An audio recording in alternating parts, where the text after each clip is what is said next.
الحمد لله رب العالمين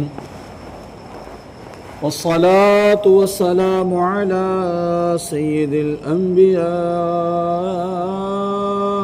والمرسلين أما بعد فأعوذ بالله من الشيطان الرجيم بسم الله الرحمن الرحيم واتقوا يوما لا تجزي نفس عن نفس شيئا ولا يقبل منها شفاعة ولا يؤخذ منها عدل ولا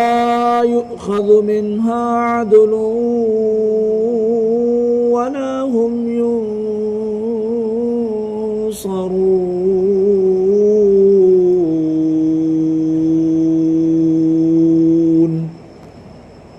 صدق الله العظيم۔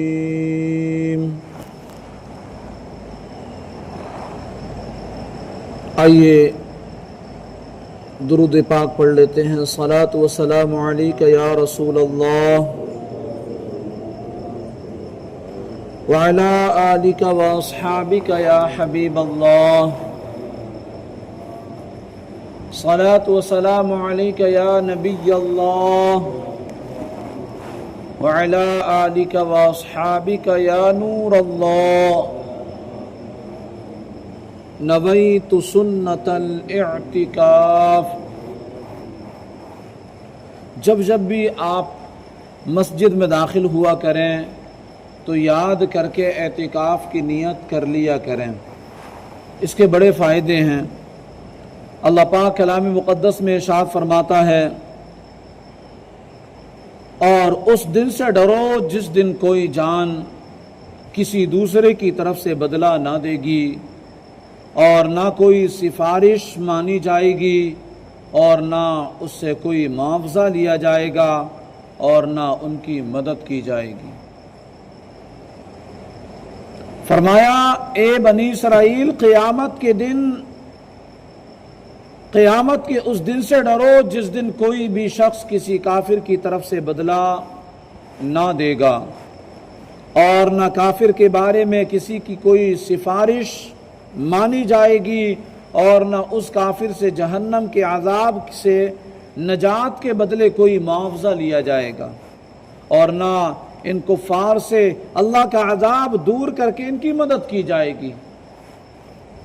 اس سے معلوم ہوا کہ قیامت کے دن کافر کو نہ کوئی کافر نفع پہنچا سکے گا، نہ کوئی مسلمان نفع پہنچا سکے گا۔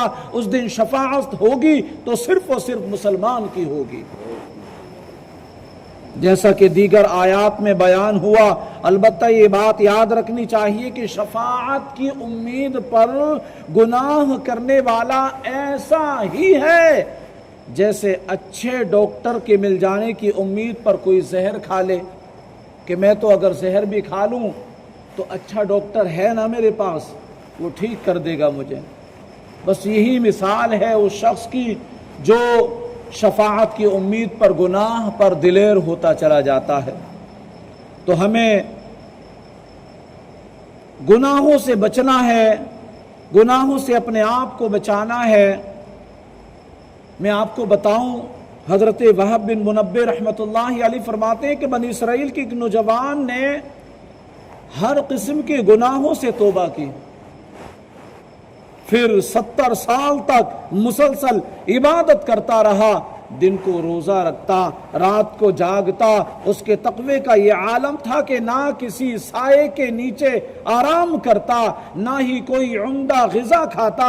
جب اس کا انتقال ہو گیا تو اس کے بعد دوستوں نے اسے خواب میں دیکھ کر پوچھا، ما فعل اللہ بکا، اللہ پاک نے تیرے ساتھ کیا معاملہ کیا؟ اس نے بتایا کہ اللہ پاک نے میرا حساب لیا، پھر سب گناہوں کو بخش دیا، مگر ایک تنکا جسے میں نے اس کے مالک کی مرضی کے بغیر لیا تھا اور اس سے دانتوں میں خلال کیا تھا، وہ تنکا اس کے مالک سے معاف کروانا رہ گیا تھا۔ افسوس اسی سبب سے ابھی تک مجھے جنت سے روکا ہوا ہے۔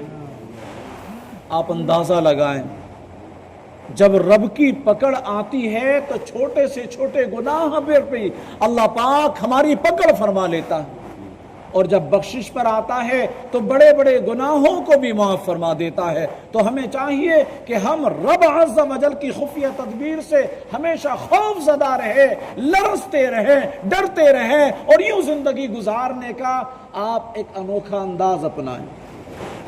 اور فرمائیے کیسی عبرتناک واقعہ ہے کہ اس میں ہمارے لیے درس ہے۔ ہم یہ ذہن ہرگز نہیں بنا سکتے کہ میں چونکہ فلاں بن فلاں ہوں لہذا بخشا جاؤں گا، میں چونکہ بہت دینی علم رکھتا ہوں لہذا ڈرنے کی کوئی ضرورت نہیں، میں چونکہ تہجد بھی پڑھتا ہوں جنت اپنی ہی ہے، میں چونکہ نفل روزے بھی رکھتا ہوں، نفل نمازیں بھی پڑھتا ہوں لہذا بچ جاؤں گا۔ نا، ایسا کبھی اپنے ذہن میں نہ آنے دے، ایسا ہرگز نہ سوچے۔ اللہ پاک بے نیاز ہے، وہ چاہے تو کسی چھوٹے سے چھوٹے گناہ پر پکڑ فرما لے۔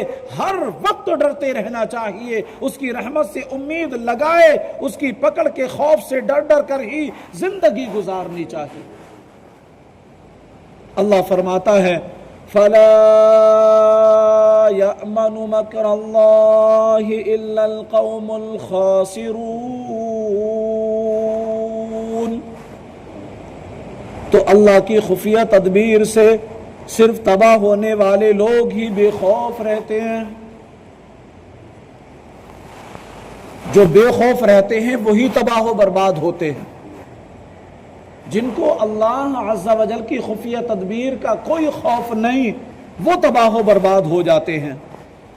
تفسیر روح المعانی میں ہے جب ابلیس لعین یعنی شیطان مردود ہوا، حضرت آدم علیہ السلام کو سجدہ نہ کرنے کی جرم میں اسے بارگاہ الہی سے دھتکار دیا گیا، تو یہ دیکھ کر حضرت جبرائیل، حضرت میکائیل علیہم السلام رونے لگے۔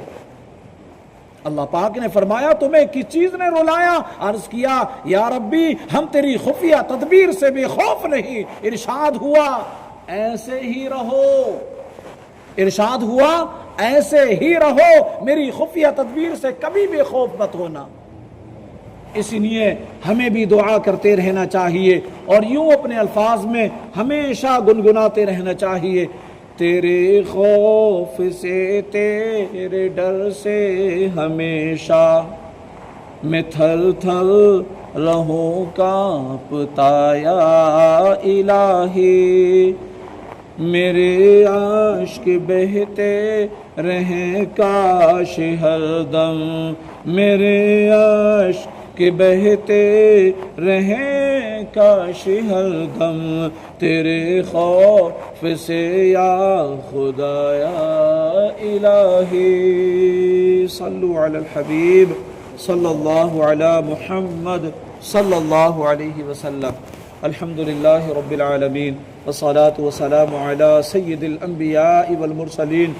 یا رب مصطفیٰ رسول کریم صلی اللہ علیہ وسلم کے واسطے ہمارے والدین کی، ہمارے استاد و پیر کی اور ساری امت مسلمہ کی مغفرت فرما دے۔ اے اللہ کلام مقدس کی تلاوت کی، اس کا ترجمہ اور تفسیر بیان کیا، مولا سے اپنی بارگاہ میں قبول فرما لے۔ اے اللہ کلام مقدس کے فیضان سے ہمیں مالا مال کر دے۔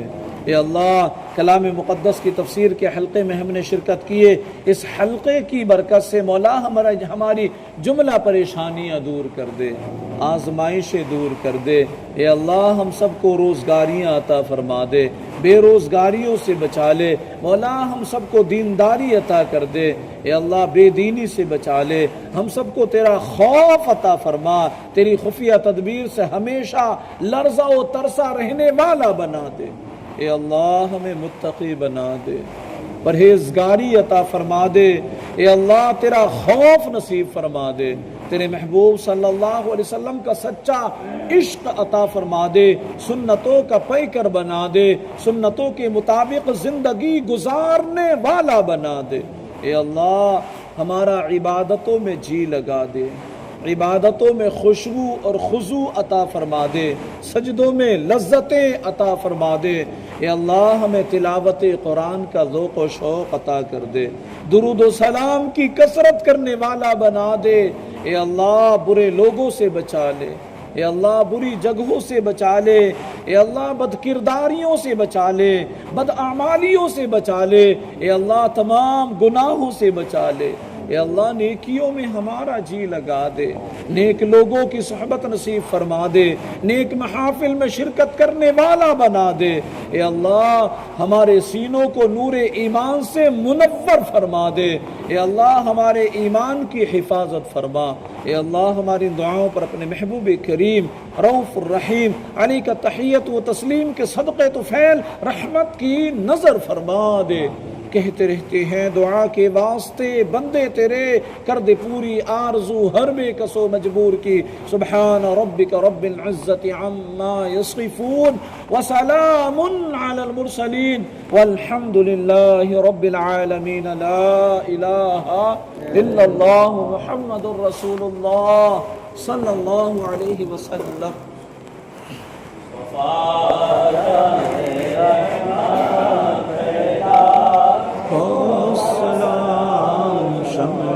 بز میں ہدایات پھیلا حوصلہ،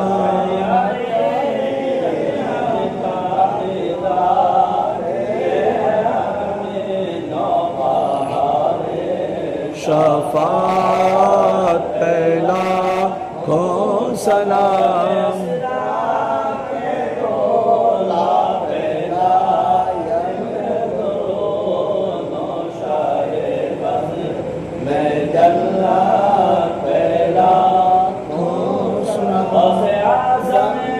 امام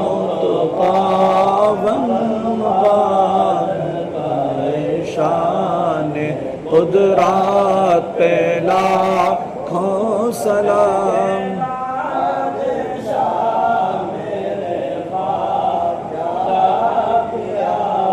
ان کی شاہی حکومت پہلا کھو سلام،